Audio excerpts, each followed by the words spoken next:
Halo sahabatku. Selamat datang kembali di channel Cerita Momo.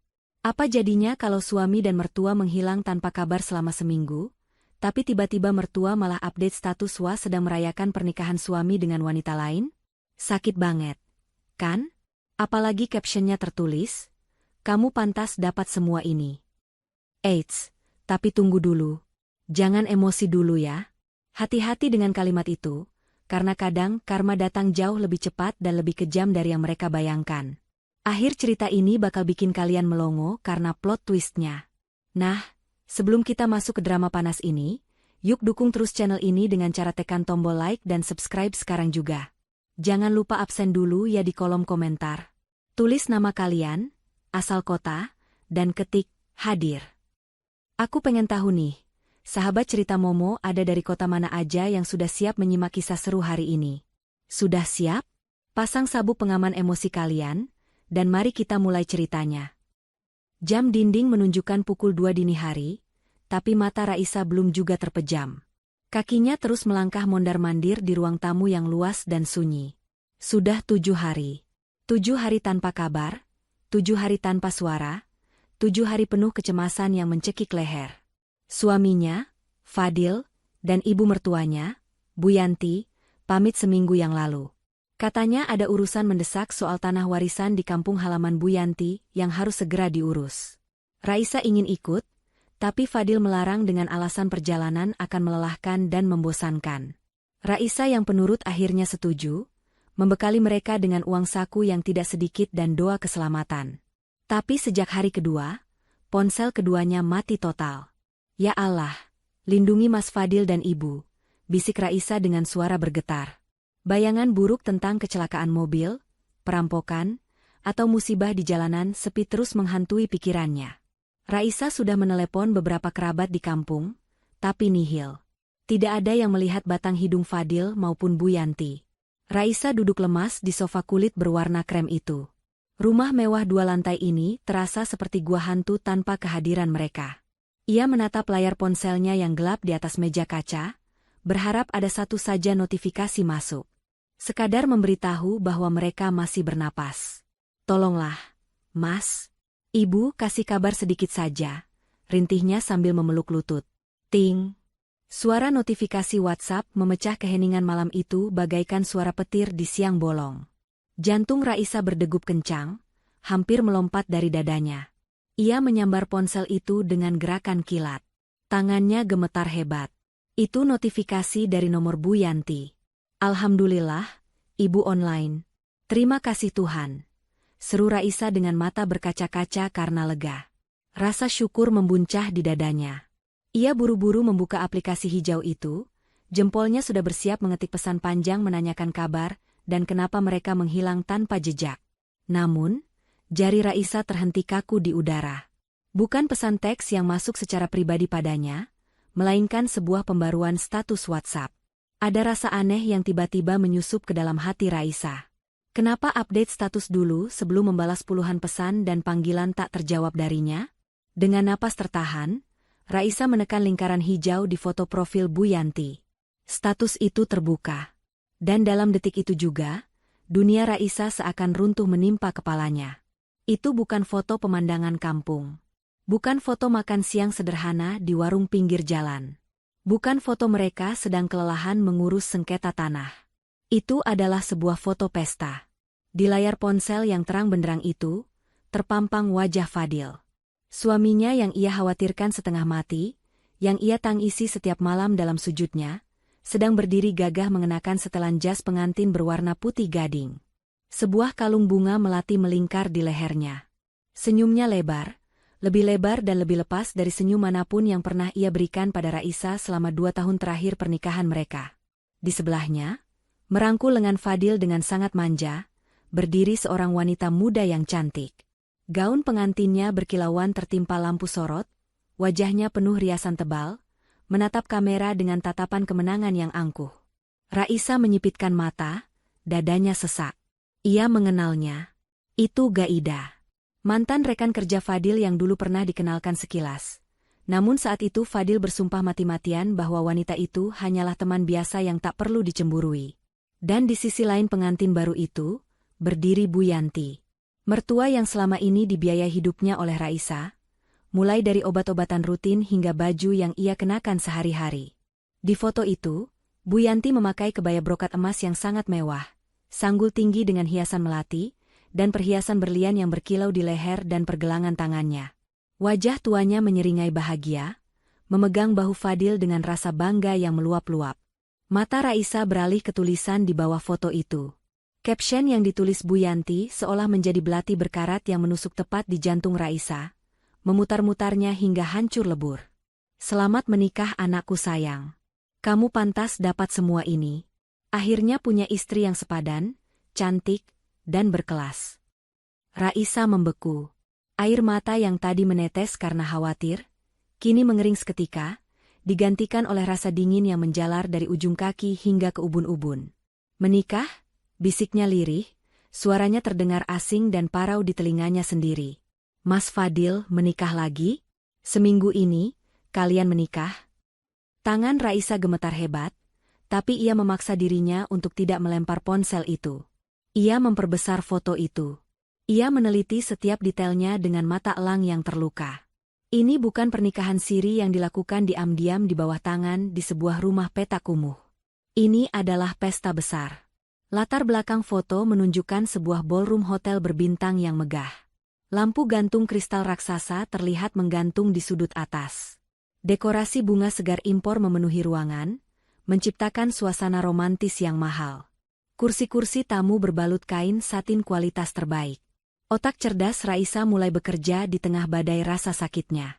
Pesta semewah ini biayanya pasti ratusan juta rupiah. Dari mana Fadil punya uang sebanyak itu? Gaji Fadil sebagai staf administrasi biasa sering habis di pertengahan bulan, hanya untuk gaya hidup pribadinya. Bu Yanti pun tidak punya dana pensiun. Selama ini, semua kebutuhan rumah tangga, cicilan mobil, renovasi rumah, hingga uang belanja Bu Yanti, 90% berasal dari penghasilan Raisa yang memiliki bisnis catering sukses dan properti sewaan. Kamu bilang kamu tidak punya uang untuk servis mobil bulan lalu. Mas, gumam Raisa, matanya menatap tajam ke wajah tersenyum Fadil di layar ponsel, seolah ingin menembusnya. Kamu bilang ibu sakit dan butuh biaya berobat tambahan. Ternyata, uangnya kalian kumpulkan untuk ini? Untuk mengkhianatiku dengan pesta pora? Rasa cemas yang menyiksanya selama 7 hari lenyap tak berbekas. Rasa kasihan pada suami dan mertua yang dikira hilang dalam mara bahaya, kini berubah menjadi bara api kemarahan di dada. Mereka tidak hilang. Mereka sedang bersenang-senang di atas penderitaan Raisa. Mereka sengaja mematikan ponsel agar tidak diganggu oleh istri ATM, mereka saat sedang menikmati momen bahagia bersama wanita lain. Raisa menatap kalimat Bu Yanti lagi, kamu pantas dapat semua ini. Senyum sinis perlahan terukir di bibir Raisa yang pucat. Ia tidak membanting perabotan. Ia tidak berteriak histeris membangunkan tetangga. Raisa terlalu berkelas untuk merendahkan dirinya seperti itu. Ia menarik napas panjang, mengisi paru-parunya dengan kekuatan baru yang lahir dari rasa sakit.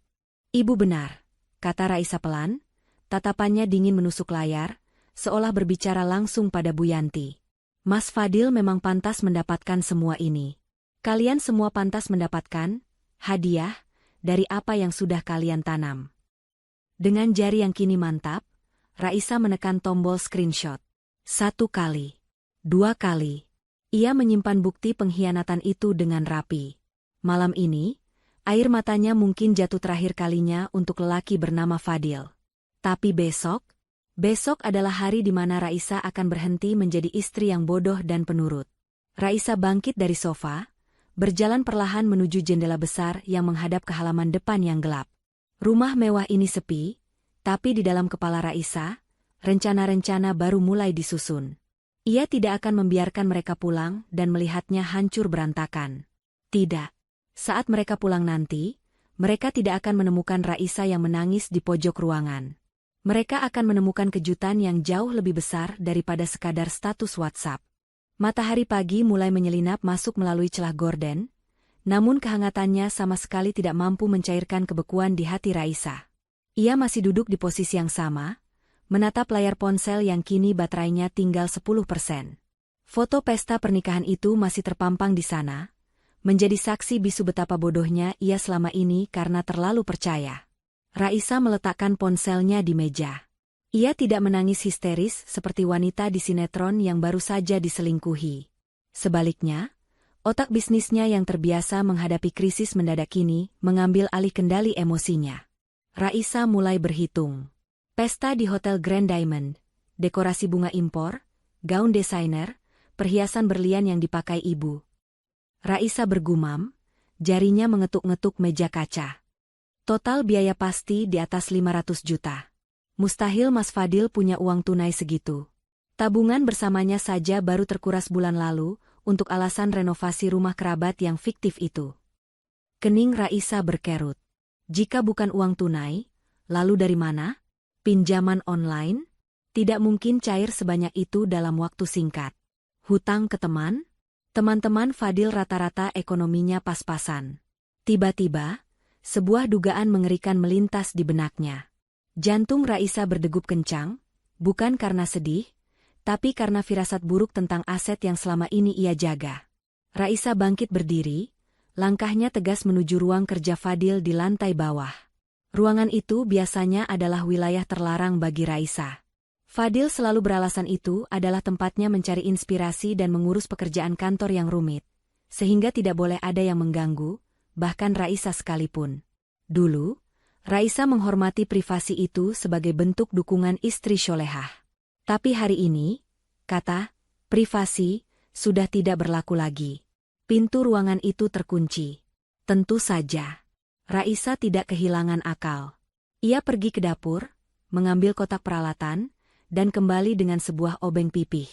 Dengan keahlian yang ia pelajari dari internet saat kunci kamar mandi macet dulu, Raisa mencoba membongkar gagang pintu itu. Tidak butuh waktu lama, bunyi klik terdengar. Pintu terbuka. Aroma rokok dan pengap langsung menyergap hidung Raisa. Ruangan itu berantakan. Kertas-kertas berserakan di meja, asbak penuh puntung rokok yang tidak dibuang. Namun, mata Raisa langsung tertuju pada satu benda di sudut ruangan. Sebuah brankas besi kecil yang tertanam di dinding, tersembunyi di balik lukisan abstrak murahan.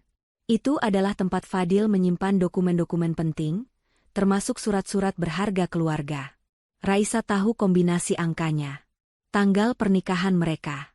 Sungguh ironis jika Fadil masih menggunakan tanggal itu sementara ia baru saja merayakan pernikahan baru dengan wanita lain.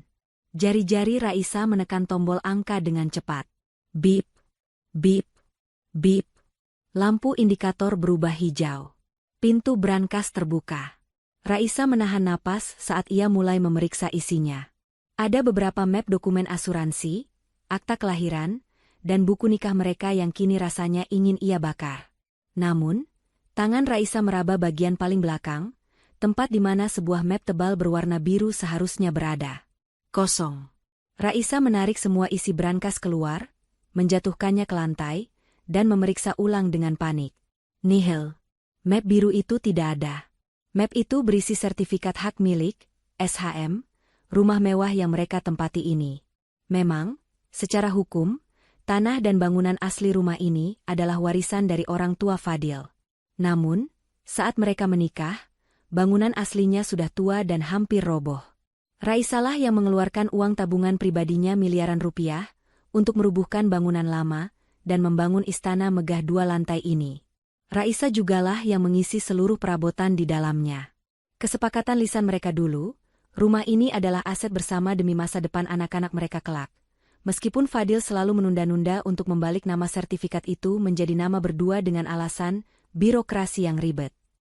Mas Fadil, desis Raisa, tangannya mengepal hingga kuku-kukunya memutih. Jangan bilang kamu. Dugaannya semakin kuat. Fadil pasti membawa sertifikat itu.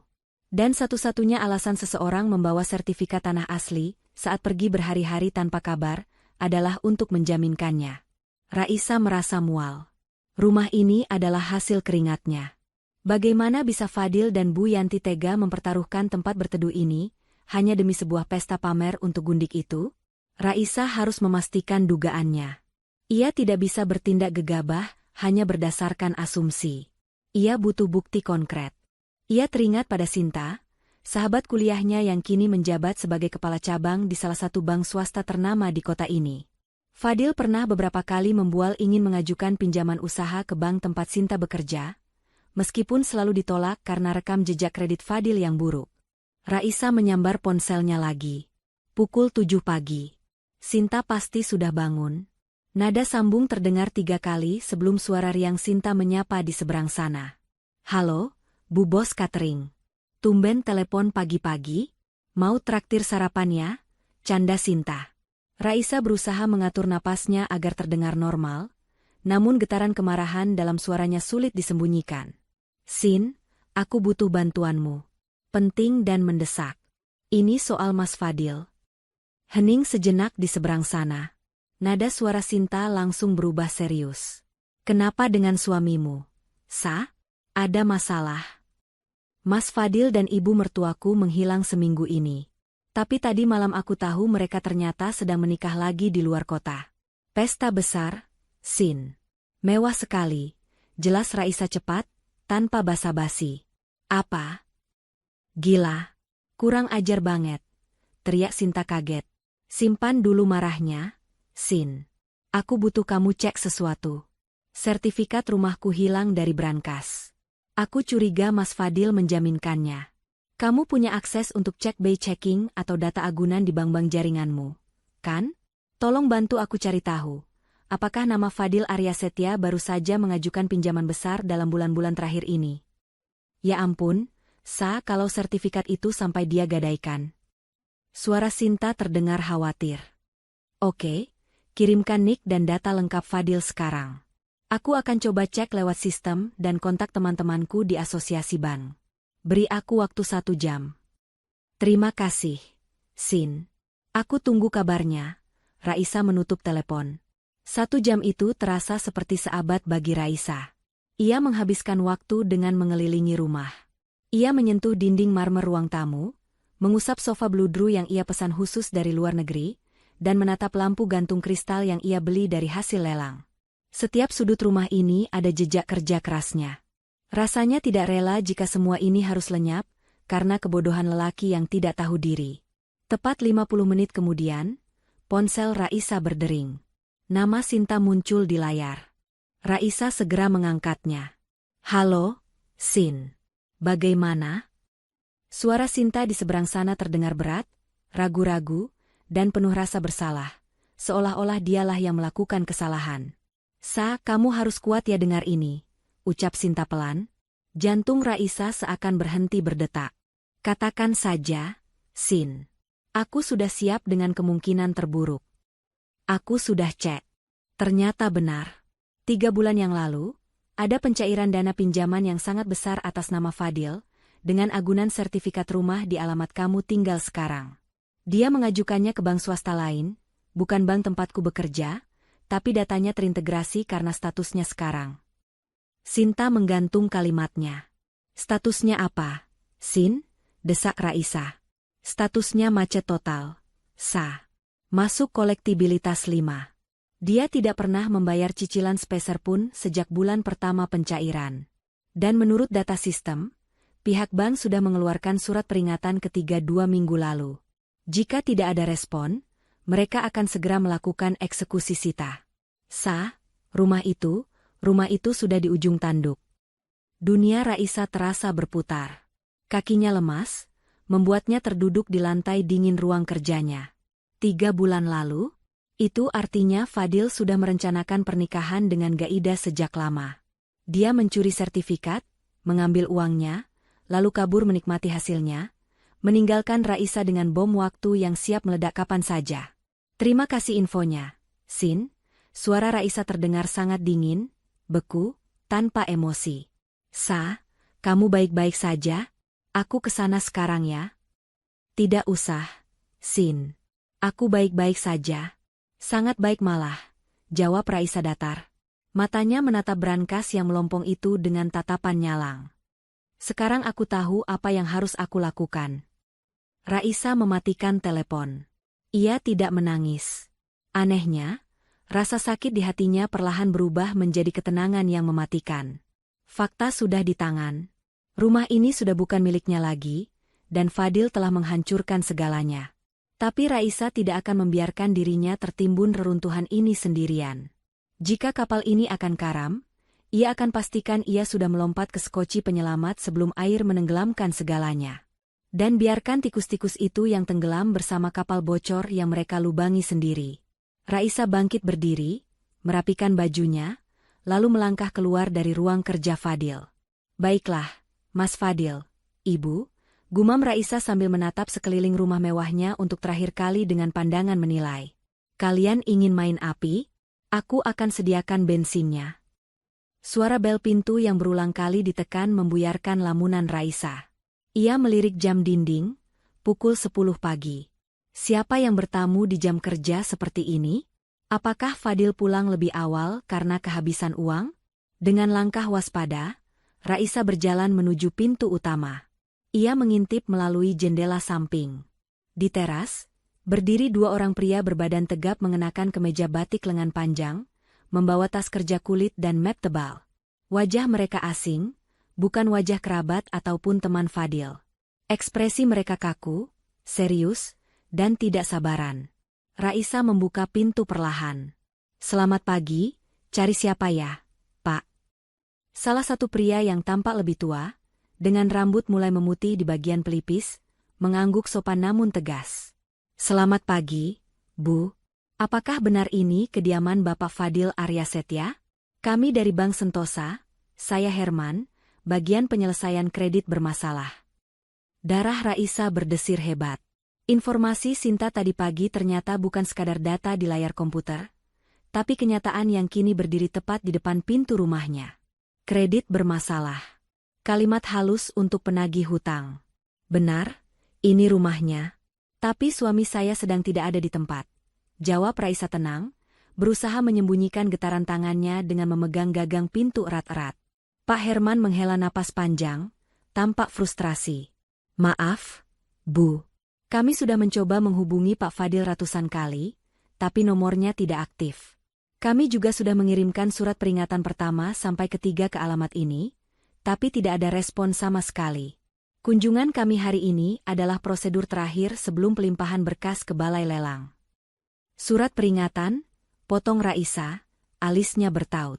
Saya tidak pernah menerima surat apapun dari bank Bapak. Pak Herman saling pandang dengan rekannya. Ia kemudian membuka map tebal yang dibawanya dan menarik selembar kertas. Berdasarkan laporan kurir kami, surat selalu diterima oleh seseorang bernama Yanti. Dan tanda terima selalu ditandatangani. Raisa tertawa miris dalam hati. Bu Yanti. Tentu saja.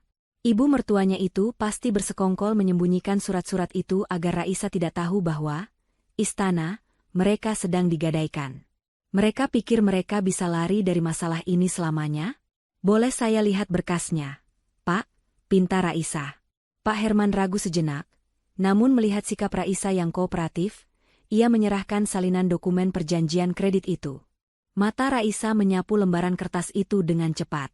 Nominal pinjaman yang tertera di sana, membuatnya hampir tersedak ludahnya sendiri.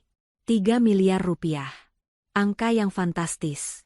Di kolom tujuan penggunaan dana, tertulis, modal kerja ekspansi bisnis CV. Fadil Jaya. Bisnis apa? Fadil bahkan tidak bisa membedakan mana debit dan kredit dalam pembukuan sederhana. Dan yang lebih menyakitkan, di halaman terakhir, di kolom persetujuan pasangan, tertera tanda tangan di atas materai dengan nama terang, Raisa Andini. Itu bukan tanda tangannya.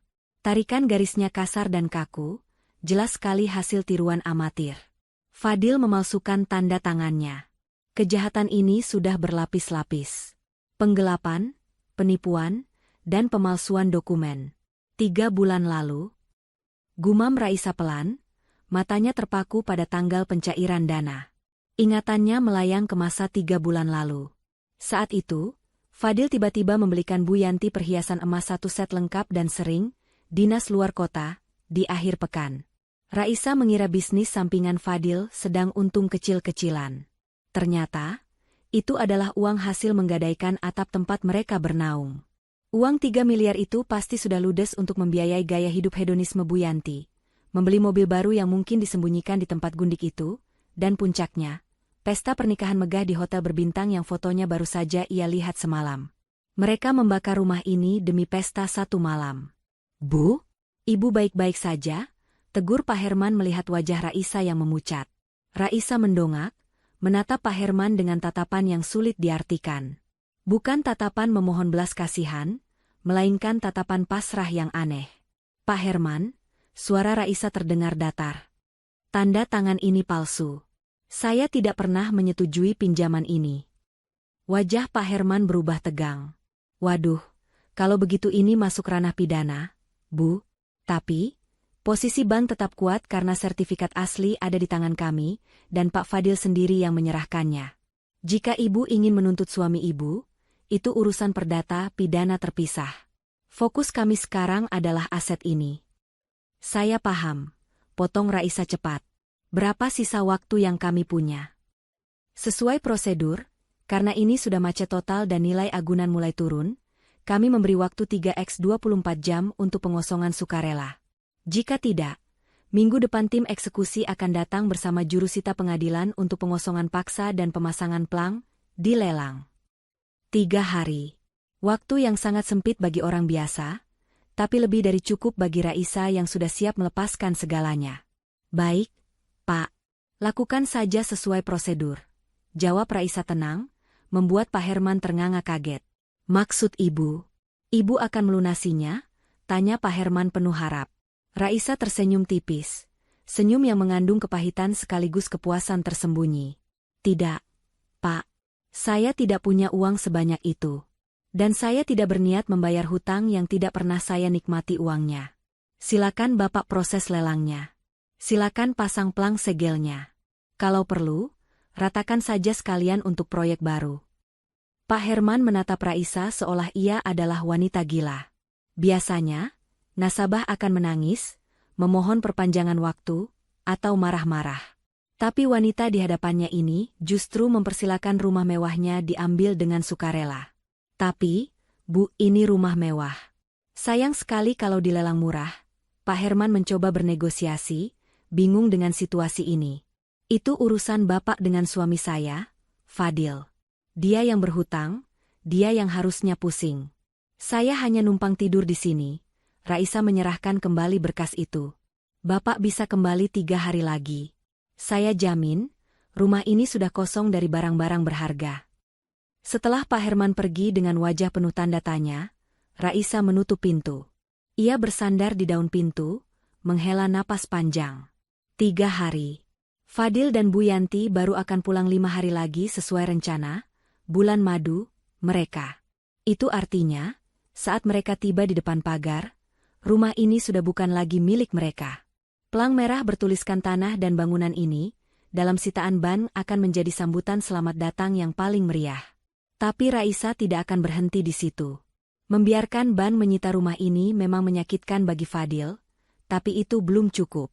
Raisa teringat kata-kata Pak Herman tadi, sayang sekali kalau dilelang murah. Otak bisnis Raisa kembali berputar cepat. Jika rumah ini dilelang, biasanya harganya akan jatuh. Pengembang properti besar pasti akan mengincarnya karena lokasi tanah ini sangat strategis, tepat di jalan utama kawasan elit. Raisa mengambil ponselnya, mencari sebuah kontak lama. Bukan pengacara, bukan polisi, tapi Pak Surya, seorang pengusaha properti senior yang pernah menjadi mentor bisnisnya dulu. Pak Surya sedang mencari lahan untuk perluasan apartemen. Halo, Pak Surya? Ini Raisa, sapanya saat telepon tersambung. Pak, Bapak masih cari lahan di kawasan Senopati? Ada lahan bagus, luas, siap bangun. Tapi ada satu syarat. Pak, bangunannya harus diratakan secepatnya setelah transaksi. Saya ingin tanahnya bersih, rata dengan tanah, tanpa sisa puing sedikit pun. Di ujung telepon, suara antusias terdengar. Raisa mendengarkan dengan seksama, bibirnya menyunggingkan senyum misterius. Ya, Pak. Saya bisa bantu Bapak memenangkan lelangnya lewat jalur dalam bank karena saya kenal kepala cabangnya. Tapi saya minta satu hal, pastikan alat berat Bapak sudah siap di lokasi tepat di hari kelima dari sekarang.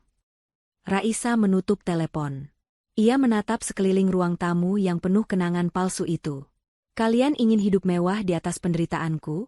Bisik Raisa pada foto pernikahan Fadil yang terpajang di dinding. Baiklah. Aku akan pastikan kalian tidak punya tempat untuk pulang, bahkan untuk sekadar menaruh sandal. Langkah pertama balas dendam Raisa dimulai sekarang, evakuasi aset. Ia tidak akan meninggalkan satu sendok pun untuk Fadil, Bu Yanti, maupun Gaida. Mobil, perhiasan, baju-baju bermerek yang ia belikan untuk Fadil, elektronik, sofa, bahkan gorden mahal yang menggantung itu, semuanya dibeli dengan uang Raisa. Dan semuanya akan ia angkut keluar. Raisa segera menelepon jasa pindahan profesional. Halo? Saya butuh 3 truk besar dan 10 orang krewu packing. Sekarang juga. Ya, saya mau pindahan total. Rumah ini harus kosong melompong sebelum matahari terbenam besok.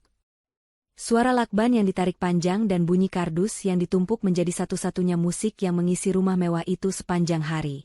3 truk besar berwarna kuning terparkir memenuhi halaman depan, membuat beberapa tetangga komplek mengintip penasaran dari balik pagar mereka.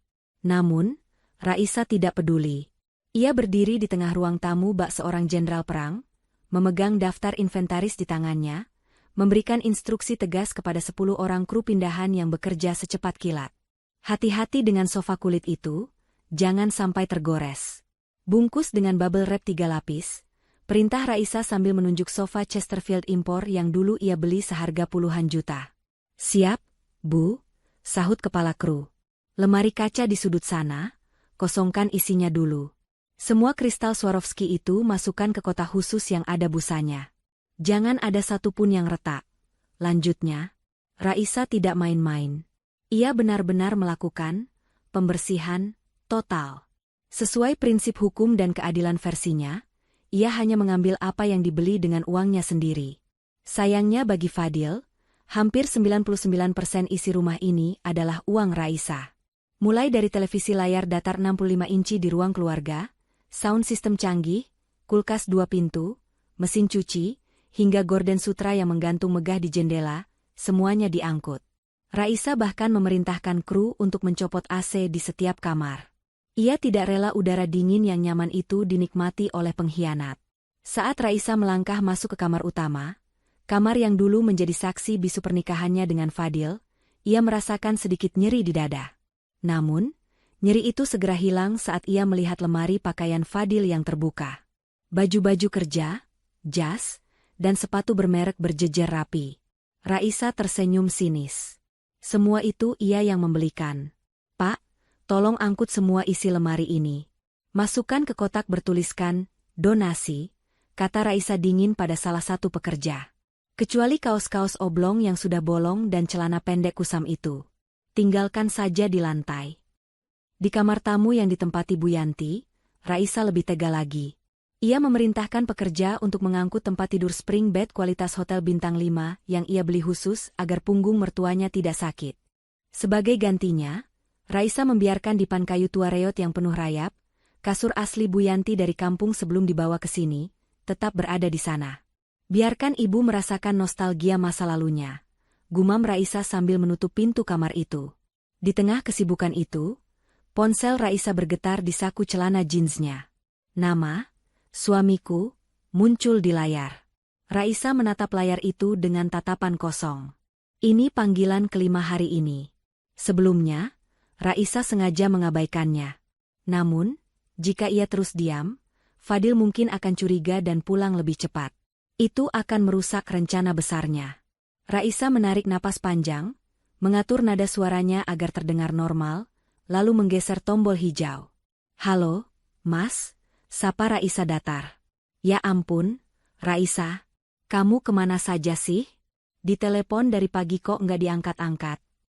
Suara Fadil terdengar kesal di ujung sana, diiringi suara deburan ombak dan musik santai.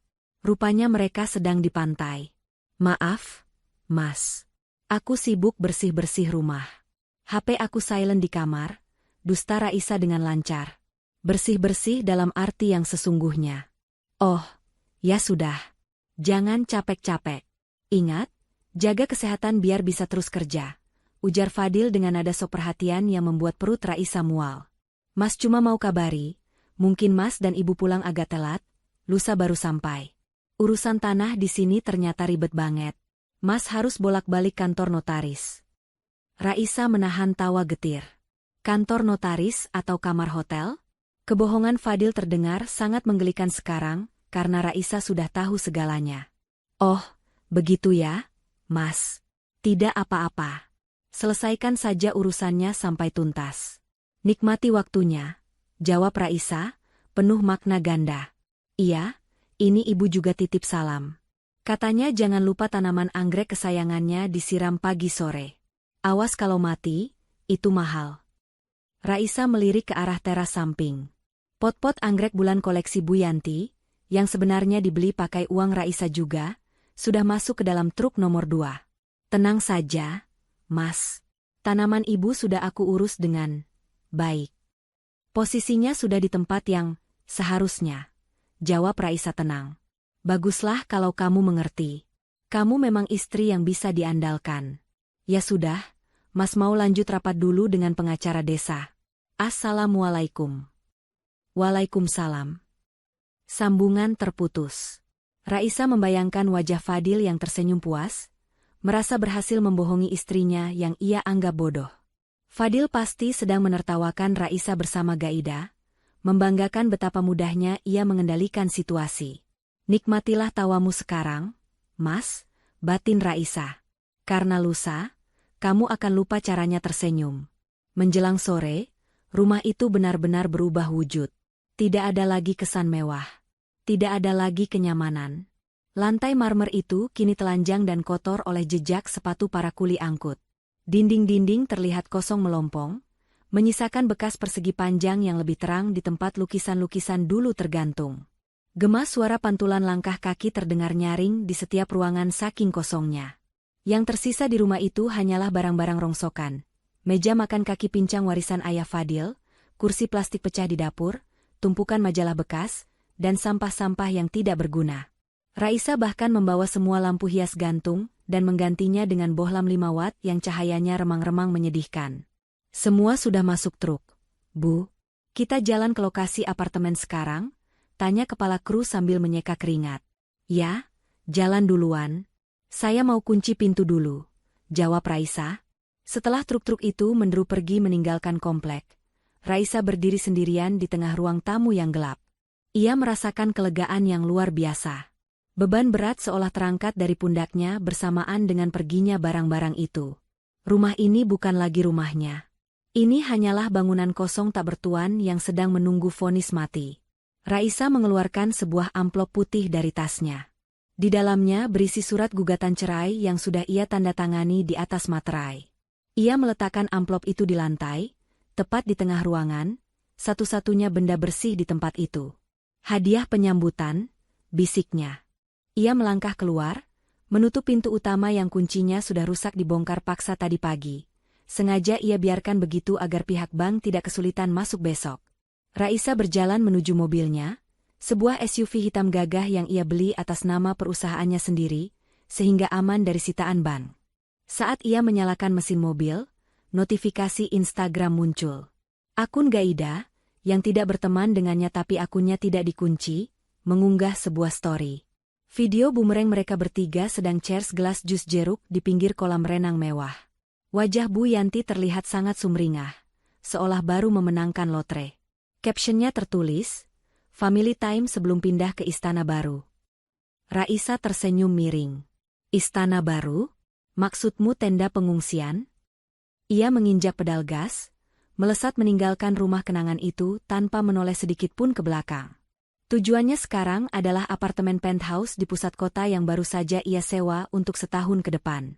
Tempat perlindungan barunya. Tempat di mana ia akan menonton pertunjukan kehancuran Fadil dari kursi VIP. Sementara itu, bom waktu terus berdetak. Besok adalah hari di mana Pak Surya dan tim lelang ban akan bergerak. Dan lusa-lusa adalah hari di mana drama sesungguhnya akan dimulai. Diam itu emas, pikir Raisa. Tapi pembalasan yang disiapkan dalam diam adalah berlian. Keras, tajam, dan tak terhancurkan. Sinar matahari pagi menembus dinding kaca apartemen penthouse di lantai 25 itu, menyapa wajah Raisa yang sedang menikmati secangkir kopi hitam tanpa gula. Pemandangan kota Jakarta dari ketinggian tampak begitu kecil dan tenang, berbanding terbalik dengan badai yang sedang ia ciptakan di bawah sana. Ini adalah pagi pertama Raisa di tempat barunya. Tidak ada lagi teriakan Bu Yanti yang mengeluh soal masakan kurang asin. Tidak ada lagi tumpukan baju kotor Fadil yang berserakan di lantai. Yang ada hanya ketenangan yang mahal. Apartemen ini ia sewa dengan uang hasil kerja kerasnya sendiri, uang yang untungnya selalu ia pisahkan dari rekening bersama yang kini sudah dikuras habis oleh suaminya. Ponsel di meja bergetar. Nama Pak Herman, petugas bank, muncul di layar. "Halo, selamat pagi, Pak Herman," sapa Raisa dengan nada santai, seolah sedang berbicara dengan teman lama. "Selamat pagi, Bu Raisa. Maaf mengganggu waktunya." Suara Pak Herman terdengar lebih hormat dibandingkan pertemuan pertama mereka. "Saya hanya ingin mengabarkan update terbaru mengenai aset di Jalan Senopati." Raisa meletakkan cangkir kopinya perlahan. "Silakan, Pak. Bagaimana perkembangannya?" Sesuai prediksi Ibu, proses lelang eksekusi berjalan sangat cepat. Karena Ibu kooperatif menyerahkan kunci dan mengosongkan rumah tanpa perlawanan, pihak bank bisa langsung memprosesnya sebagai aset likuidasi cepat. Dan kabar baiknya, atau mungkin kabar buruk bagi suami Ibu, pemenangnya sudah ditetapkan pagi ini. "Siapa pemenangnya, Pak?" pancing Raisa, meski ia sudah tahu jawabannya. "PT Surya Propertindo." Mereka langsung melunasi pembayaran secara tunai keras hari ini juga. Mereka sangat agresif karena butuh lahannya segera untuk perluasan akses jalan apartemen di belakang komplek itu. Jelas Pak Herman. Raisa tersenyum tipis. Pak Surya memang pebisnis sejati. Dia tidak membuang waktu. "Lalu, bagaimana dengan sisa hutang suami saya?" tanya Raisa, sekadar ingin tahu seberapa dalam lubang kubur yang digali Fadil. Pak Herman terdengar membuka lembaran kertas. Nilai lelang aset jatuh di angka yang cukup rendah karena statusnya jual cepat, dan kondisi bangunan yang tidak dinilai, hanya tanahnya saja. Hasil penjualan itu hanya cukup menutup pokok hutang, bunga berjalan, dan denda keterlambatan yang sudah menumpuk. Sisa kelebihan dananya, nyaris nol, Bu. Bahkan Pak Fadil masih punya tunggakan biaya administrasi lelang yang harus ditanggung pribadi. "Bagus," gumam Raisa pelan. Artinya dia kembali ke titik nol. "Maaf, Bu." "Ah, tidak, Pak. Terima kasih informasinya. Jadi, kapan serah terima fisiknya?" "Hari ini juga pihak legal PT Surya Propertindo akan mengambil alih. Mereka bilang alat berat sudah standby di gudang dekat sana. Mereka tidak mau menunda karena izin konstruksi mereka sudah keluar. Jadi, kemungkinan besar pembongkaran akan dimulai besok pagi-pagi sekali." "Terima kasih, Pak Herman. Anda sudah bekerja dengan sangat profesional," tutup Raisa. Sambungan terputus. Raisa berjalan mendekati jendela kaca besar itu lagi. Besok pagi, tepat 1 hari sebelum jadwal kepulangan Fadil dan keluarga barunya. Waktunya sangat sempurna.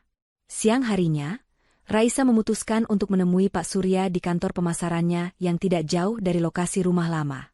Ia perlu memastikan satu detail penting. Pak Surya, pria parubaya yang selalu tampil rapi dengan batik sutra, menyambut Raisa dengan tawa lebar.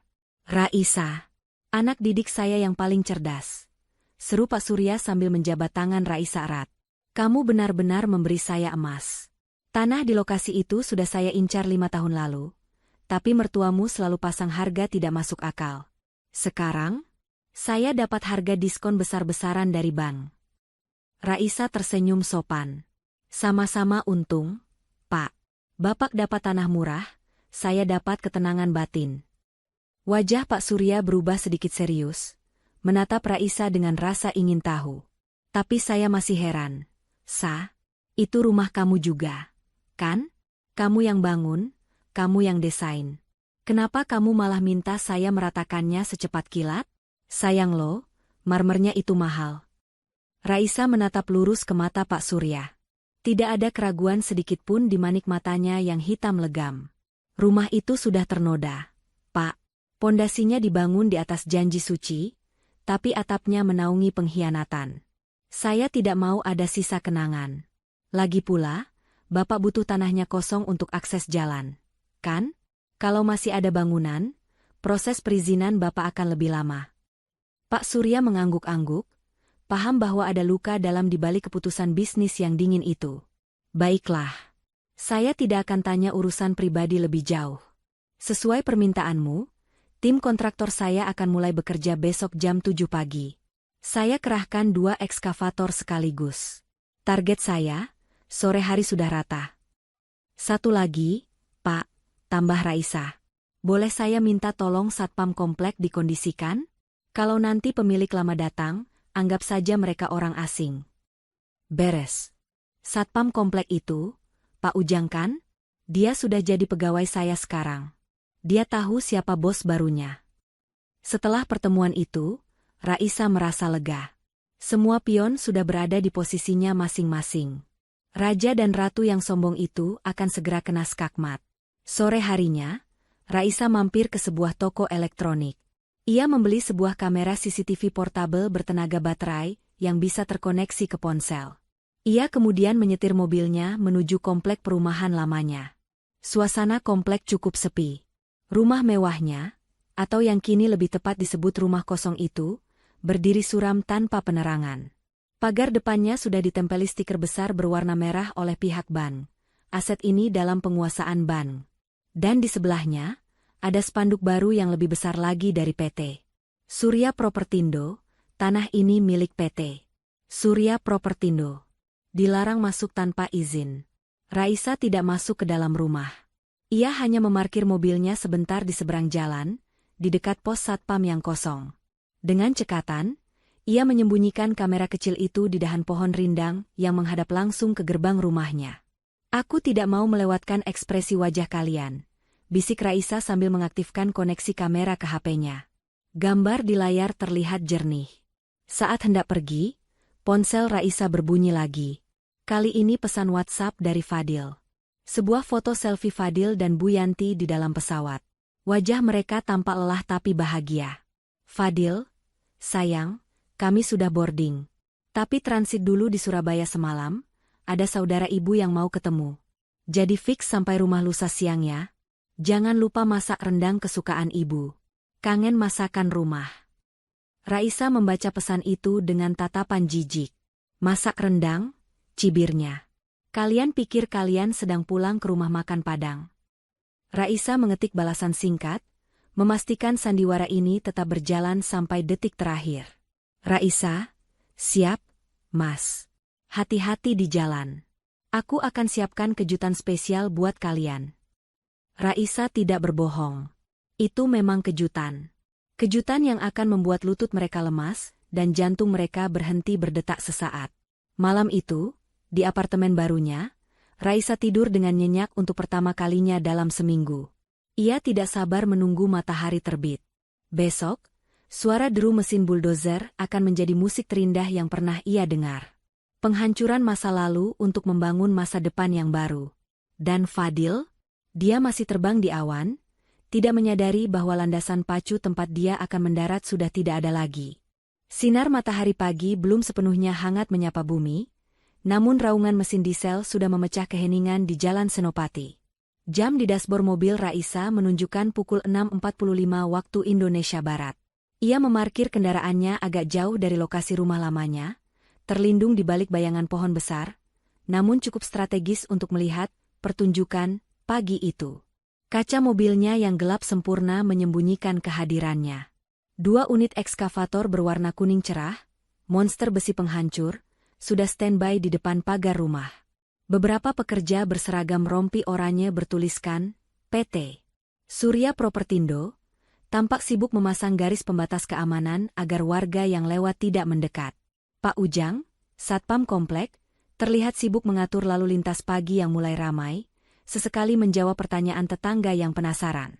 Mau diapain itu rumah Pak Fadil? Jang, tanya seorang ibu tetangga yang sedang lari pagi. Sudah laku, Bu. Dijual ke pengembang. Mau diratain buat jalan? Jawab Pak Ujang lantang, sesuai skrip yang diberikan Pak Surya. Loh, Pak Fadilnya mana? Kok enggak kelihatan? Wah, kurang tahu saya, Bu. Katanya sih sudah pindah. Kan orang kaya, rumahnya banyak, celetuk Pak Ujang sambil tertawa kecil.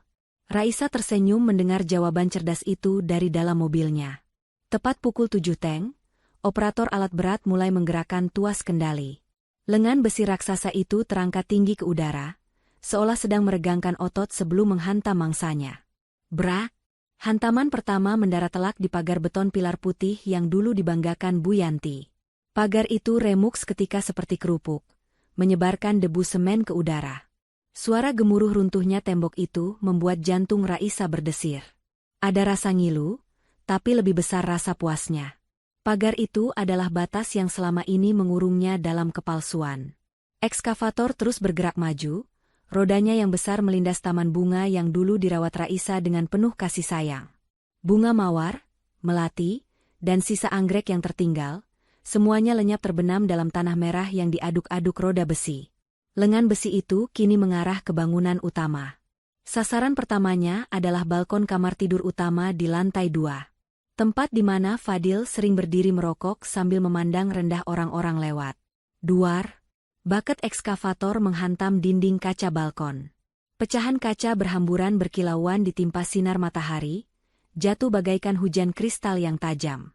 Dinding bata di belakangnya menyusul roboh, memperlihatkan bagian dalam kamar yang kini telanjang. Raisa bisa melihat sisa wallpaper motif klasik yang dulu ia pilih sendiri, kini sobek dan terkoyak. Raisa tidak memejamkan mata. Ia memotret momen itu dengan ponselnya. Bukan untuk kenang-kenangan, tapi sebagai bukti bahwa ia telah memenangkan perang ini. Selamat tinggal, kamar penuh dusta, bisik Raisa. Operator alat berat bekerja sangat efisien. Dalam hitungan 1 jam, lantai 2 sudah runtuh separuh. Atap genteng berjatuhan satu persatu, menciptakan suara gaduh yang memekakan telinga. Debu tebal membumbung tinggi, menutupi pandangan sesaat sebelum angin pagi menyapunya pergi. Tetangga-tetangga mulai berkerumun menonton, berbisik-bisik, dan merekam dengan HP mereka. Raisa yakin, video perataan rumah ini akan segera menyebar di grup WhatsApp ibu-ibu komplek. Dan itu bagus. Semakin banyak saksi, semakin malu Fadil nanti. Menjelang siang, giliran lantai 1 yang dihajar.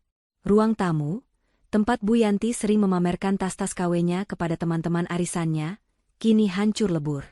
Puing-puing beton menumpuk di mana-mana. Kerangka besi beton yang mencuat keluar tampak seperti tulang belulang monster yang telah mati.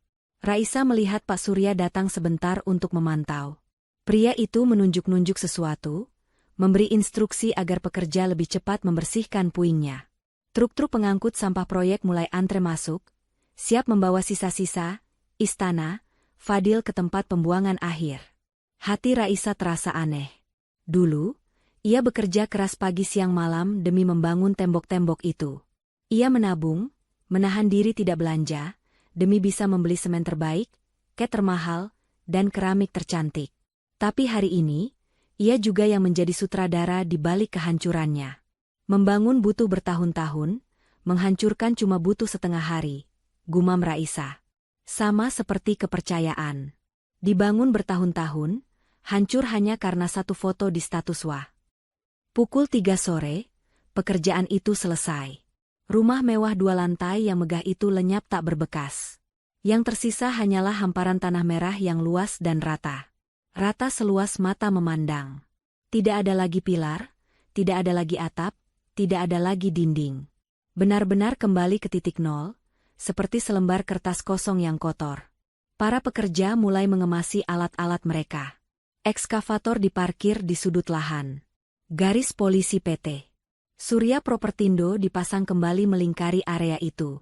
Raisa menyalakan mesin mobilnya. AC mobil yang dingin tidak bisa mengalahkan rasa dingin di hatinya saat melihat lahan kosong itu. Ia merasa kosong, tapi juga merasa bebas. Sebelum pergi, Raisa kembali mengecek aplikasi CCTV di ponselnya. Kamera yang ia sembunyikan di pohon masih aktif dan merekam dengan jelas. Posisi kameranya sempurna, menyorot langsung ke area gerbang yang kini sudah tidak ada gerbangnya lagi. Oke, panggung sudah siap, kata Raisa pada dirinya sendiri. Ia melirik jam. Masih ada waktu 24 jam sebelum pesawat Fadil mendarat besok siang. Raisa memutuskan untuk memanjakan dirinya. Ia mengarahkan mobilnya ke salon langganan.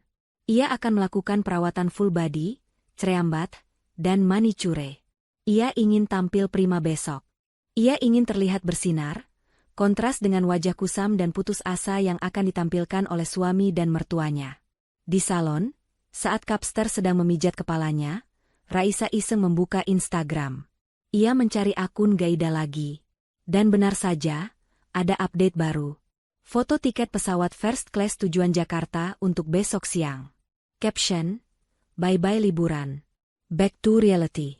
Siap menempati rumah impian bareng suami tercinta. Raisa hampir tertawa terbahak-bahak, membuat Kapster salon kaget. "Kenapa, Mbak Raisa? Ada yang lucu?" tanya si Kapster. "Ah, tidak, Mbak. Cuma baca lelucon singkat." "Lucu banget. Endingnya nggak ketebak," jawab Raisa sambil tersenyum misterius. "Rumah impian?" Batin Raisa mengulang kata-kata Gaida. "Ya, impianmu memang akan tetap jadi mimpi, Gaida. Karena saat kamu bangun besok, realitanya adalah tanah kuburan bagi keserakahan kalian." Selesai dari salon, Raisa mampir ke butik. Ia membeli sebuah dress selutut berwarna merah marun yang elegan, sepatu hak tinggi stiletto warna hitam, dan kacamata hitam oversized. Ini adalah kostum perangnya untuk besok. Ia tidak akan tampil sebagai korban yang menyedihkan. Ia akan tampil sebagai pemenang yang berdiri tegak di atas puing-puing kekalahan musuhnya. Malam itu di apartemen, Raisa duduk di balkon sambil memandang langit Jakarta. Bintang-bintang tertutup polusi, tapi bagi Raisa malam ini terasa cerah. Ia membayangkan skenario besok. Bagaimana ekspresi Bu Yanti saat melihat tanah kosong? Bagaimana wajah Fadil saat tahu ia tidak punya kunci untuk masuk karena pintunya saja sudah tidak ada? Dan bagaimana reaksi Gaida saat menyadari ia menikahi seorang penipu bangkrut? Raisa menyesap teh hangatnya. "Besok akan menjadi hari yang panjang, Mas Fadil. Semoga jantungmu cukup kuat." Ia masuk ke kamar, tidur lebih awal. Ia butuh energi penuh untuk menghadapi babak final drama rumah tangganya. Drama yang naskahnya ditulis oleh pengkhianatan Fadil, tapi endingnya ditentukan oleh kecerdasan Raisa. Pesawat Garuda Indonesia mendarat mulus di landasan pacu Bandara Soekarno-Hatta tepat pukul 1 siang. Di terminal kedatangan, Fadil berjalan membusungkan dada, mendorong troli koper dengan gaya bak seorang selebriti yang baru pulang dari tur dunia. Di belakangnya, Bu Yanti berjalan tertatih-tatih namun wajahnya berseri-seri, menggandeng lengan Gaida yang tampil mencolok dengan kacamata hitam lebar dan topi pantai, seolah-olah Jakarta adalah Bali. "Aduh, panas banget ya Jakarta. Beda sama udara di villa kita kemarin," keluh Gaida dengan nada manja yang dibuat-buat, sambil mengibas-ngibaskan tangan di depan wajahnya yang tertutup riasan tebal. "Sabar ya, sayang. Nanti sampai rumah kan langsung adem. AC di kamar utama itu dinginnya kayak di kutub. Mas pasang yang 2 PK khusus buat kita," sahut Fadil sambil mengedipkan sebelah matanya. Ia merogoh saku celananya, mengeluarkan ponsel untuk memesan taksi online premium. Namun, egonya menolak. Ia tidak mau pulang membawa istri baru naik taksi biasa. "Kita sewa Alphard saja, Mas.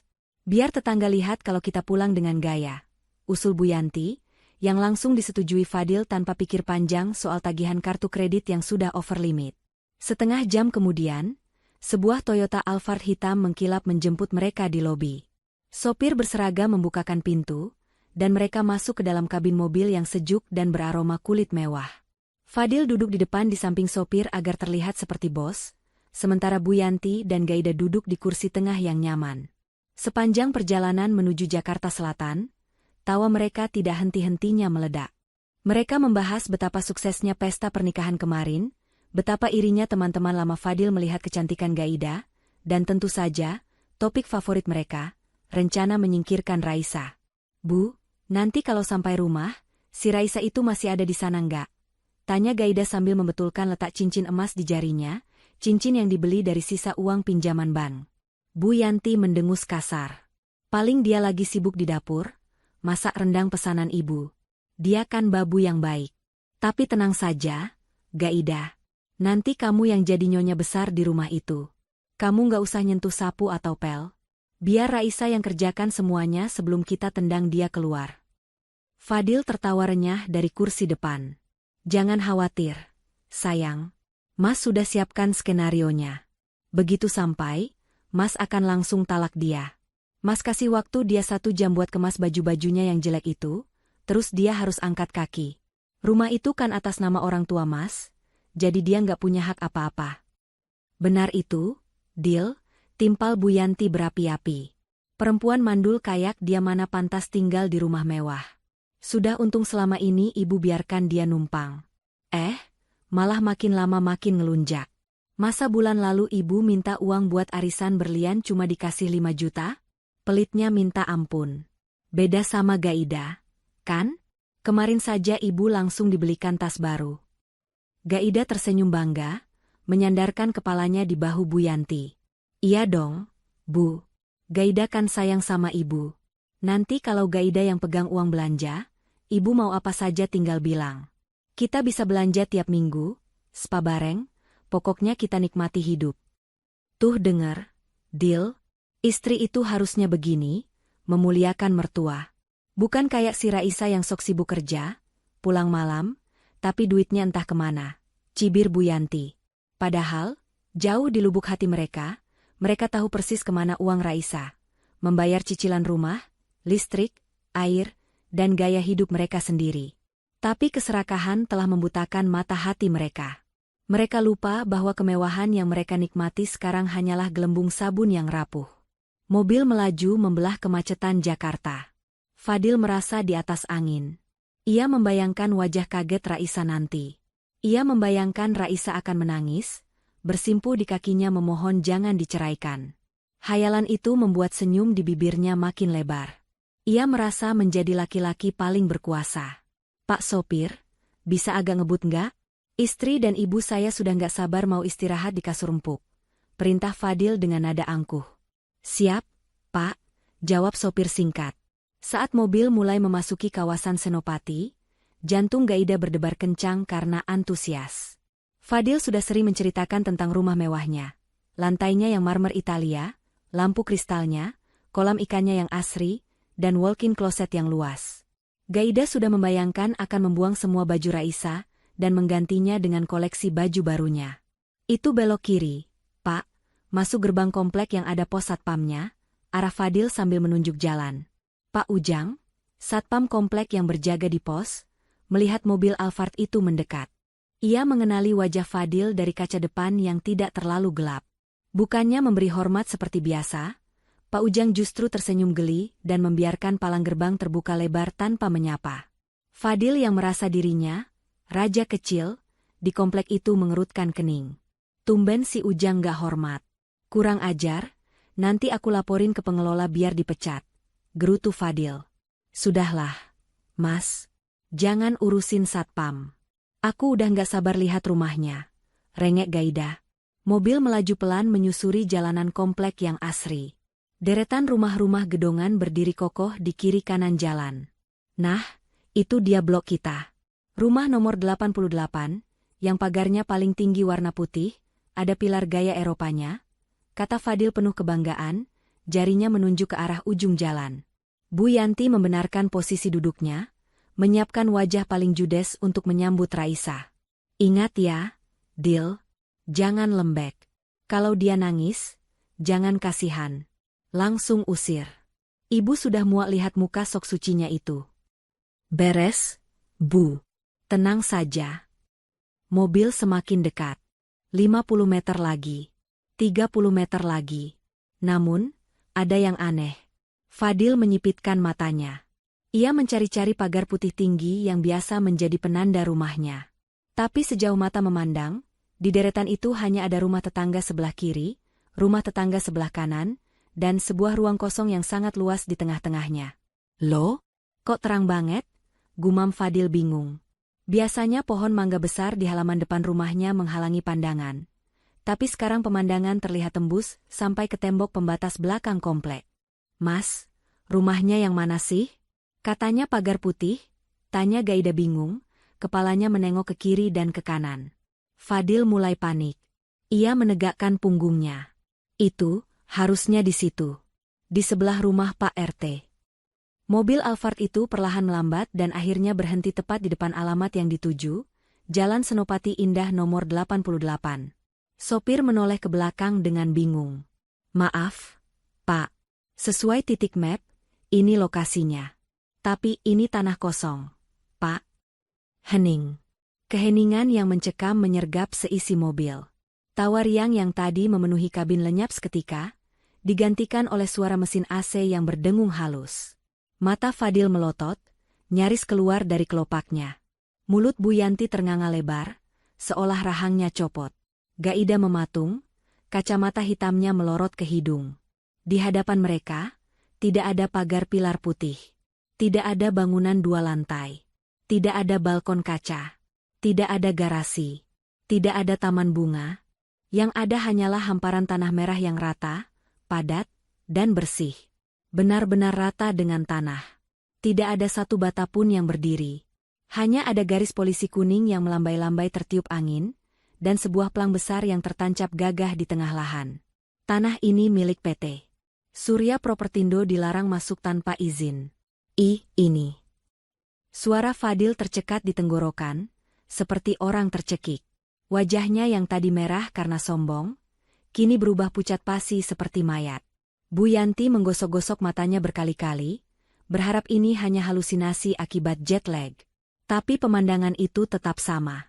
Rumah kebanggaannya, istananya, tempat ia menyimpan semua barang-barang berharganya, telah lenyap di telan bumi.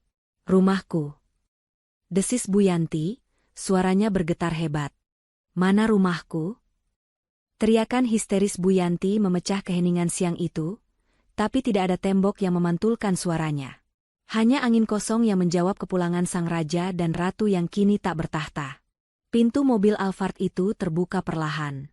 Fadil turun dengan langkah gontai, seolah tulang kakinya baru saja dilolosi satu persatu.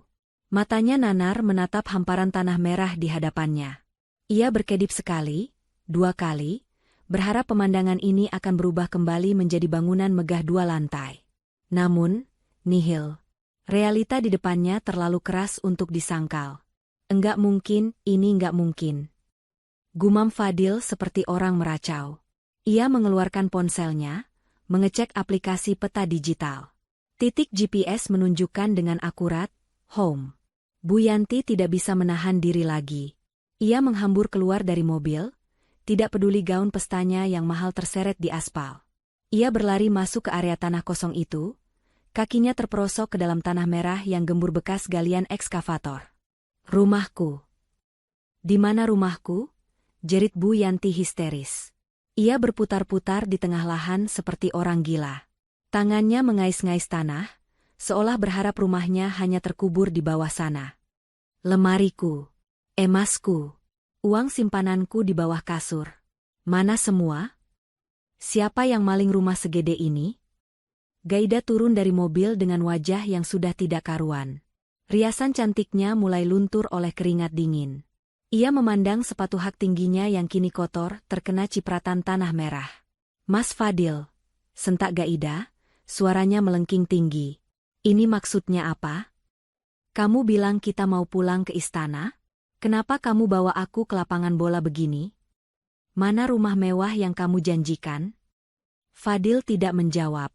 Ia berjalan mendekati sisa reruntuhan pagar tembok yang masih menempel di tanah. Di sana, tertempel sebuah stiker yang sangat familiar, namun selama ini selalu ia hindari untuk dilihat. Logo bank tempat ia menjaminkan sertifikat rumah itu. Darah Fadil berdesir hebat. Ingatannya kembali ke 3 bulan lalu, saat ia dengan nekat mencuri sertifikat dari brankas Raisa. Ia pikir ia punya waktu. Ia pikir ia bisa memutar uang pinjaman itu untuk bisnis, lalu melunasi cicilan pelan-pelan tanpa Raisa tahu. Ia pikir bank hanya akan menggertak. Ia tidak menyangka bank akan bertindak sebrutal ini, menyita dan meratakannya dalam waktu seminggu saat ia pergi. Raisa. Desis Fadil. Nama itu muncul di kepalanya. Pasti Raisa tahu. Dia tidak mungkin diam saja rumahnya dihancurkan. Sementara itu, Bu Yanti sudah jatuh terduduk di atas tanah, menangis meraung-raung memukuli dadanya. Tetangga-tetangga mulai keluar pagar. Beberapa merekam kejadian itu dari balik jendela lantai 2 rumah mereka. Tontonan gratis, orang kaya baru yang pulang menjadi gelandangan. Bu, bangun, Bu, malu dilihat orang. Fadil mencoba menarik lengan ibunya. Fadil, kemana rumah kita? Dil, kemana? Bu Yanti mencengkeram kerah ke meja Fadil, mengguncang-guncangkan tubuh anaknya. Kamu bilang semuanya aman. Kamu bilang uang itu cair tanpa masalah. Kenapa jadi begini? Kita tidur di mana malam ini, Dil? Aku nggak tahu, Bu. Aku juga bingung kenapa bisa secepat ini. Bentak Fadil, kepanikan mulai menguasai dirinya. Gaida yang mendengar percakapan itu mundur selangkah. Wajahnya berubah dari bingung menjadi curiga. Tunggu, uang cair? Masalah? Mas, kamu jujur sama aku. Rumah ini sebenarnya punya siapa? Dan kenapa bisa rata dengan tanah? Belum sempat Fadil menjawab, seorang pria berseragam satpam datang menghampiri mereka dengan langkah santai namun tegas.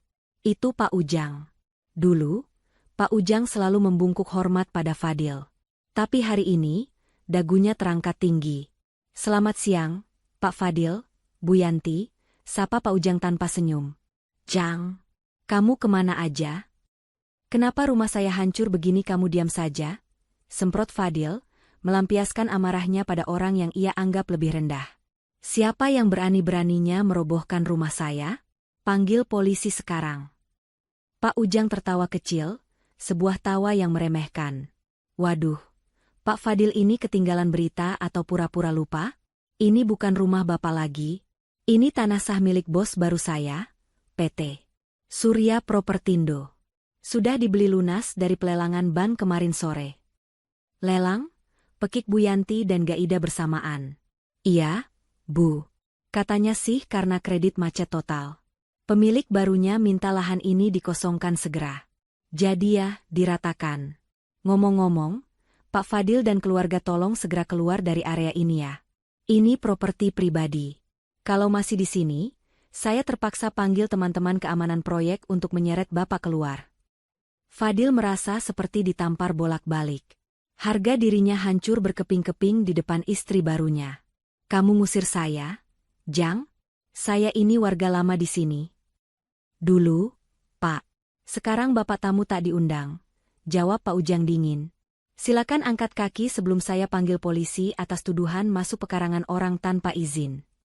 Di belakang mereka, sopir mobil sewaan Alphard membunyikan klakson panjang. Tin.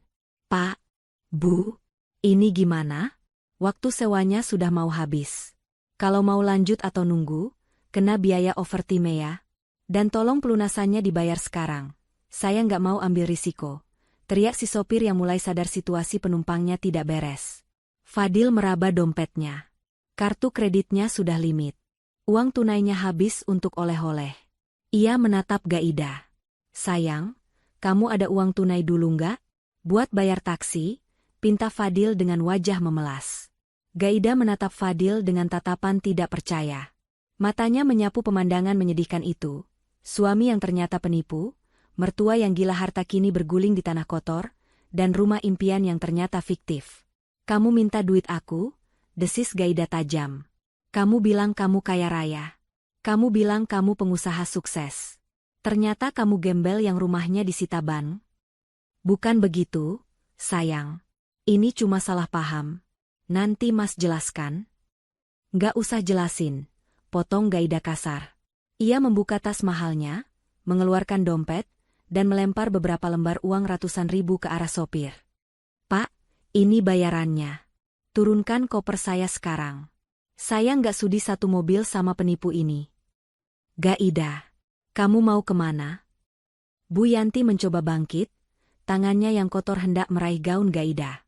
Jangan sentuh saya, tepis Gaida jijik. Dasar tua bangka penipu. Kalian berdua sama saja. Sekongkol jebak saya biar mau nikah. Padahal aslinya kere. Gaida menarik kopernya kasar, berjalan menjauh menuju gerbang komplek untuk mencari taksi lain, meninggalkan Fadil dan Bu Yanti yang terpaku di tengah lahan kosong itu. Panas matahari siang yang terik terasa membakar kulit, tapi rasa malu membakar mereka jauh lebih panas.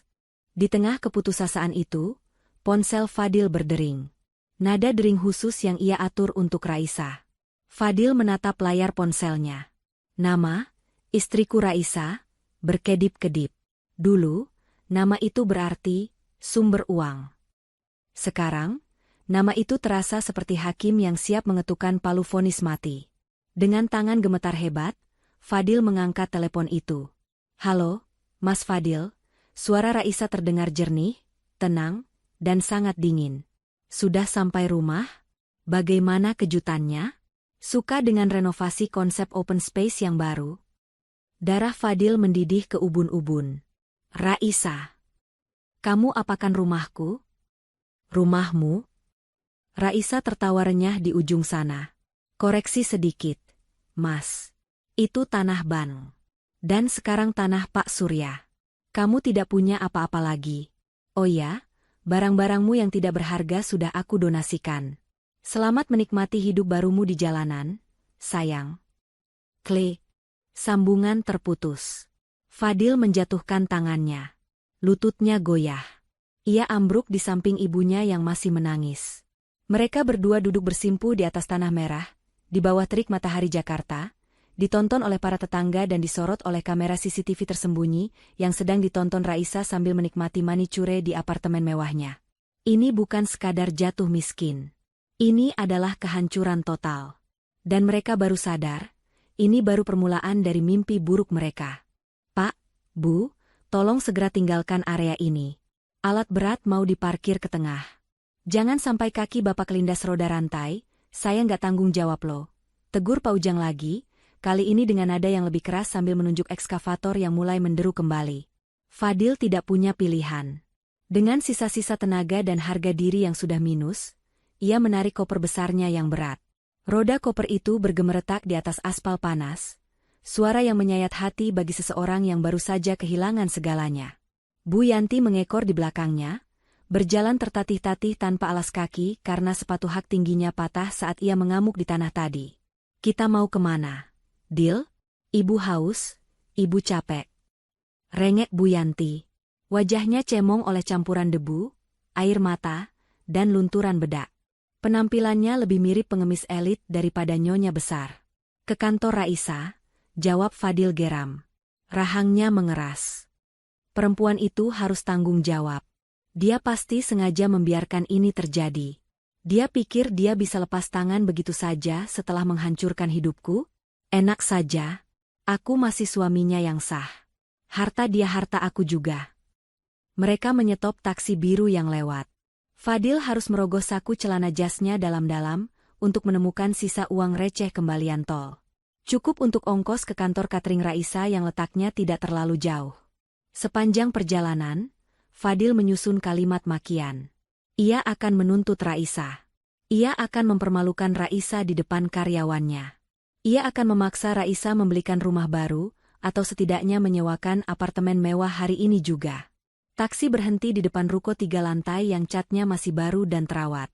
Plang besar bertuliskan dapur Raisa Catering Wedding Organizer terpampang megah. Di parkiran, berjejer mobil-mobil operasional yang bersih.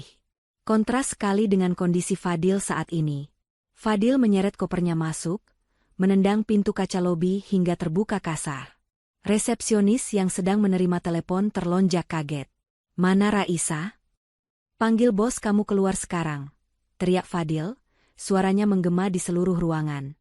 Beberapa karyawan yang sedang sibuk mengepak kotak nasi menoleh.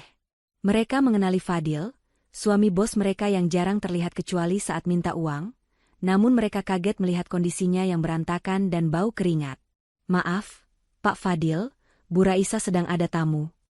Cicit resepsionis itu ketakutan. Aku nggak peduli. Aku suaminya. Fadil menerobos masuk menuju tangga ke lantai 2, diikuti Bu Yanti yang terus mengomel tentang kakinya yang sakit. Namun, langkah Fadil terhenti di ujung tangga. Di bordes lantai 2, Raisa berdiri. Ia tampak begitu tenang, anggun, dan berkuasa. Ia mengenakan gaun merah marun yang pas di badan, rambutnya digulung rapi, dan wajahnya glowing sehat. Ia menatap Fadil dan Bu Yanti dari ketinggian, persis seperti seorang ratu menatap rakyat jelata yang memberontak. Tidak perlu teriak-teriak. Mas. Ini tempat kerja, bukan hutan, ucap Raisa dingin. Dasar istri durhaka. semprot Bu Yanti dari belakang punggung Fadil. Kamu lihat ini? Rumah ibu rata dengan tanah. Kamu tahu kan? Kenapa kamu diam saja? Kamu pasti sekongkol sama orang Bang buat ngerjain kami kan? Fadil maju selangkah, menuding wajah Raisa. Kamu harus ganti rugi. Raisa, kamu punya uang kan? Sewakan kami hotel sekarang. Dan transfer uang buat makan. Kartu kreditku mati semua gara-gara kamu tidak bayar tagihan bulan ini. Raisa tertawa. Tawa yang kering dan menusuk. Ia menuruni anak tangga satu persatu dengan perlahan. Bunyi hak stiletonya, tak, terdengar mengintimidasi. Ganti rugi, ulang Raisa. Ia berhenti tepat 2 langkah di depan Fadil, menatap mata suaminya tanpa rasa takut sedikitpun. Atas dasar apa aku harus ganti rugi? Rumah itu atas nama almarhum ayahmu. Hutang itu atas namamu. Yang tanda tangan akad kredit itu kamu. Yang pakai uangnya buat foya-foya dan nikah lagi itu kamu. Lalu, di mana letak tanggung jawabku? Kamu istriku. Harta kita harta bersama, bentak Fadil. Salah, potong Raisa cepat. Harta bawaan dan harta yang didapat dari hasil keringat sendiri yang dipisahkan, bukan harta bersama. Apalagi kamu sudah melakukan tindak pidana. Raisa mengangkat tangan kanannya yang memegang sebuah map kuning. Ia melempar map itu ke dada bidang Fadil. Baca itu. Fadil menangkap map itu dengan kikuk. Tangannya gemetar saat membukanya. Di dalamnya bukan uang, melainkan 2 dokumen penting. Dokumen pertama, gugatan cerai. Dokumen kedua, laporan forensik tanda tangan. Mata Fadil membelalak membaca dokumen kedua. Di sana terlampir bukti analisis laboratorium kriminologi yang menyatakan bahwa tanda tangan Raisa Andini di akad kredit Bank Sentosa adalah non-identik alias palsu. Wajah Fadil yang tadi merah padam karena marah, kini berubah menjadi seputih kertas. Keringat dingin sebesar biji jagung menetes di pelipisnya. Mas pikir aku diam saja saat tahu sertifikat hilang? Bisik Raisa, memajukan wajahnya sedikit. Aku sudah sewa pengacara sejak hari pertama kalian pergi. Kami sudah kumpulkan bukti. Kamu memalsukan tanda tanganku untuk menjaminkan rumah itu. Itu pasal 263 KUHP, Mas. Ancaman penjaranya 6 tahun. Lutut Fadil lemas seketika. Ancaman penjara jauh lebih menakutkan daripada sekadar jadi gelandangan. Bu Yanti yang tidak mengerti hukum, tapi mengerti nada bicara Raisa, mulai panik. Maksudnya apa ini? Raisa? Jangan nakut-nakutin suami sendiri. Kamu mau penjarakan Fadil? Bukan aku, Bu, tapi hukum. Jawab Raisa santai sambil melipat kedua tangannya di dada. Pihak Ban mungkin sudah puas karena asetnya laku. Tapi kalau aku melaporkan pemalsuan ini ke polisi, Mas Fadil tidak akan tidur di hotel, tapi di sel tikus. Fadil menjatuhkan map itu. Keangkuhannya runtuh total. Ia menyadari satu hal, Raisa memegang kartu as yang bisa mematikan hidupnya selamanya. Raisa. Suara Fadil berubah menjadi rintihan memelas. Jangan begini, Mas hilaf. Kita bicarakan baik-baik. Mas bisa jelaskan. Itu cuma karena Mas kepepet bisnis. Bisnis nikah lagi? Potong Raisa telak. Jangan bohong, Mas. Aku lihat semua foto pestamu. Mewah sekali. Sayang ya, pestanya cuma sehari, tapi bayarnya seumur hidup. Raisa menoleh pada satpam kantornya yang sedari tadi bersiaga di pintu. Pak Asep, tolong antarkan tamu-tamu ini keluar. Mereka mengganggu kenyamanan kerja karyawan. Tunggu, Raisa, tunggu. Bu Yanti tiba-tiba bersimpuh, memeluk kaki Raisa. Air mata buaya mulai keluar lagi. Ibu minta maaf. Ibu salah. Jangan usir kami. Ibu nggak punya tempat tinggal. Kaki ibu sakit. Kami belum makan dari pagi. Raisa menatap wanita tua yang dulu selalu menghinanya itu. Dulu, Raisa akan langsung luluh dan memberikan segalanya. Tapi ingatannya kembali pada caption status Wabu Yanti, kamu pantas dapat semua ini. Raisa menarik kakinya perlahan, melepaskan diri dari pegangan Bu Yanti. Maaf, Bu. Panti sosial ada di jalan sebelah. Di sana gratis makan dan tidur. Kalau di sini, ini tempat orang bekerja keras, bukan tempat benalu, ucap Raisa dingin. Raisa, tega kamu, jerit Fadil. Lebih tega mana sama suami yang diam-diam gadaikan rumah tempat istrinya bernaung demi perempuan lain, balas Raisa tajam. Oh ya, satu lagi, Mas. Gugatan cerai itu sidang perdananya minggu depan. Datang ya. Kalau kamu mangkir, putusannya verstek. Dan laporan polisinya, tergantung sikapmu. Kalau kamu masih berani ganggu aku, detik itu juga berkasnya masuk ke Polda. Raisa berbalik badan, melangkah kembali menaiki tangga dengan kepala tegak. Ia tidak menoleh lagi meskipun mendengar tangisan Bu Yanti yang meraung-raung dan sumpah serapah Fadil yang tertahan. Pak Asep dan dua staf gudang yang berbadan kekar maju mendekati Fadil. Mari, Pak. Silakan keluar baik-baik atau kami seret, ucap Pak Asep tegas. Fadil menatap punggung Raisa yang menjauh. Ia sadar, ia telah kalah telak. Ia tidak hanya kehilangan rumah dan istri yang tulus, tapi ia juga kehilangan kebebasannya. Bayang-bayang penjara kini menghantuinya lebih seram daripada hantu manapun. Dengan langkah terseok, Fadil memapah ibunya keluar dari ruko itu. Matahari sore menyorot mereka tanpa ampun. Di trotoar jalan yang panas, dengan koper besar berisi baju pesta yang tidak berguna, Fadil dan Bu Yanti duduk terdiam. Mobil-mobil mewah berlalu lalang di depan mereka. Orang-orang sibuk dengan urusan mereka. Tidak ada yang peduli pada mantan orang kaya yang kini tidak punya apa-apa selain hutang dan penyesalan. Kita tidur di mana malam ini, Dil? Tanya Bu Yanti lirih, suaranya serak habis menangis. Fadil menatap langit yang mulai jingga. Ia meraba saku jasnya. Kosong. Dompetnya hanya berisi kartu-kartu plastik yang sudah tidak berfungsi. Di emperan toko itu, Bu, tunjuk Fadil pada sebuah toko tutup di seberang jalan. Sampai aku bisa mikir cara buat kabur dari polisi. Malam itu menjadi malam pertama Fadil dan Bu Yanti merasakan dinginnya angin malam Jakarta tanpa selimut tebal dan AC. Sementara di lantai atas rukonya, Raisa menutup tirai jendela, mengunci pintu masa lalunya rapat-rapat, dan tersenyum menyambut masa depan yang sepenuhnya miliknya sendiri. Langit Jakarta sore itu tampak mendung, seolah turut berduka mengiringi nasib dua manusia yang kini duduk termangu di pinggir trotoar, tak jauh dari bekas rumah mewah yang kini hanya tinggal hamparan tanah merah. Sudah 3 hari berlalu sejak pengusiran dramatis dari kantor Raisa. 3 hari yang terasa seperti 3 tahun bagi Fadil dan Bu Yanti. Koper besar berisi baju pesta dan jas pengantin yang dulu mereka banggakan, kini menjadi beban berat yang harus mereka seret ke sana kemari. Uang receh sisa kembalian taksi sudah habis untuk membeli roti tawar dan air mineral gelas. Penampilan mereka sungguh mengenaskan. Jas mahal Fadil sudah kusut, kotor, dan bau apek karena dipakai tidur di emperan ruko kosong. Wajah Bu Yanti yang dulu selalu glowing perawatan klinik mahal, kini kusam, berminyak, dan penuh bentol gigitan nyamuk. Tidak ada lagi wibawa, tidak ada lagi kesombongan. Dil, ibu lapar, rintih Bu Yanti, suaranya serak dan lemah. Ia memegang perutnya yang perih. Mana janjimu? Katanya mau bawa ibu makan enak? Katanya Gaida kaya. Mendengar nama Gaida disebut, amarah Fadil kembali mendidih. Sejak insiden di tanah kosong itu, nomor Gaida tidak bisa dihubungi. Semua akun media sosial Fadil telah diblokir.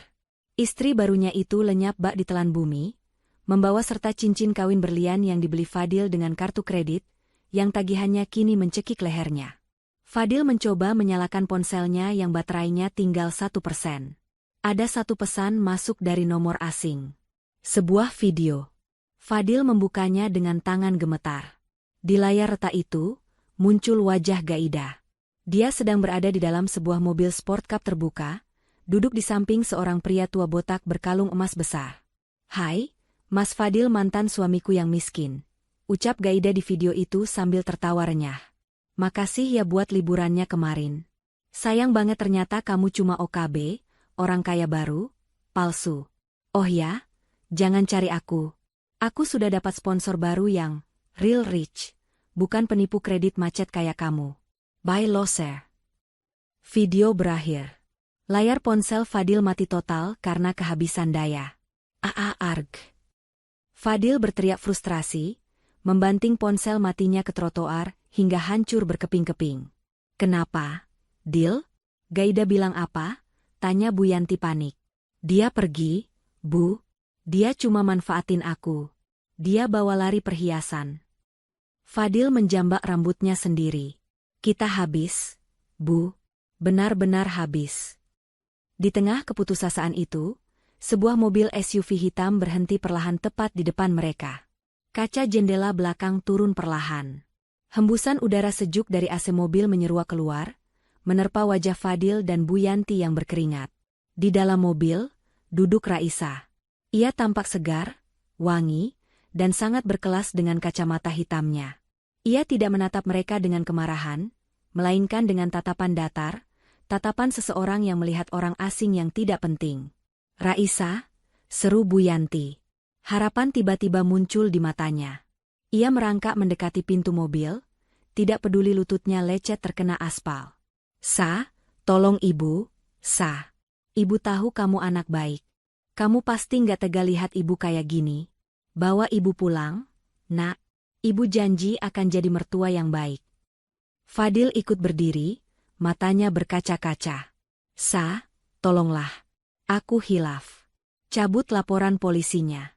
Aku janji akan kerja apa saja buat bayar hutang ke kamu. Asal jangan penjara, Sa. Raisa membuka kacamata hitamnya. Ia menatap Bu Yanti yang mengemis di aspal, lalu beralih ke Fadil yang tampak seperti pecundang. Pulang? Tanya Raisa pelan. Kalian lupa? Kalian tidak punya rumah untuk pulang. Dan soal laporan polisi. Raisa memberikan isyarat pada sopirnya. Sopir itu menyerahkan sebuah amplop coklat kepada Fadil lewat jendela. Itu surat panggilan pertama dari kepolisian. Datanglah besok pagi. Kalau mangkir, kalian akan dijemput paksa, ucap Raisa dingin. Fadil menerima amplop itu dengan tangan gemetar hebat. Kakinya lemas seketika. Dan satu lagi, tambah Raisa, bibirnya menyunggingkan senyum tipis yang penuh arti. Bu Yanti, ingat status Wa Ibu tempo hari? Captionnya sangat bagus. Sangat inspiratif. Bu Yanti terdiam, wajahnya pucat pasi mengingat kesombongannya sendiri. Raisa melanjutkan, meniru nada bicara Bu Yanti waktu itu. Selamat menikmati hidup baru kalian. Kalian pantas dapat semua ini. Tanpa menunggu jawaban, Raisa menaikkan kaca jendela mobilnya. Kaca hitam itu menutup sempurna, memisahkan dunia Raisa yang nyaman dengan dunia Fadil yang neraka. Mobil SUV itu melaju perlahan, meninggalkan debu jalanan yang menerpa wajah Fadil dan Bu Yanti. Di dalam mobil, Raisa bersandar lega. Ia tidak menoleh ke belakang. Baginya, spion hanya untuk melihat lalu lintas, bukan untuk melihat masa lalu yang sudah ia buang ke tempat sampah. Ia melihat ke depan, ke arah jalanan luas yang membentang. Di belakang sana, di pinggir jalan yang bising, Fadil jatuh terduduk memeluk amplop panggilan polisi, sementara Bu Yanti menangis meraung-raung menyesali keserakahannya. Tapi penyesalan selalu datang terlambat. Rumah mewah itu sudah rata, harta sudah ludes, dan orang yang tulus mencintai mereka sudah pergi selamanya. Mereka telah menukar berlian dengan batu kali, dan kini batu itu yang menghantam kepala mereka sendiri.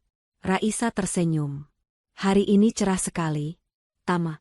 Pesan moral singkat. Hargai ketulusan, jangan pernah menyia-nyiakan pasangan yang tulus berjuang bersamamu dari nol demi kesenangan sesaat. Jangan serakah, keserakahan dan gaya hidup palsu hanya akan membawamu pada kehancuran yang nyata. Karma itu nyata. Berhati-hatilah dalam berucap dan bertindak menyakiti orang lain, karena apa yang kamu tanam, itulah yang akan kamu tuai, bahkan bisa lebih menyakitkan.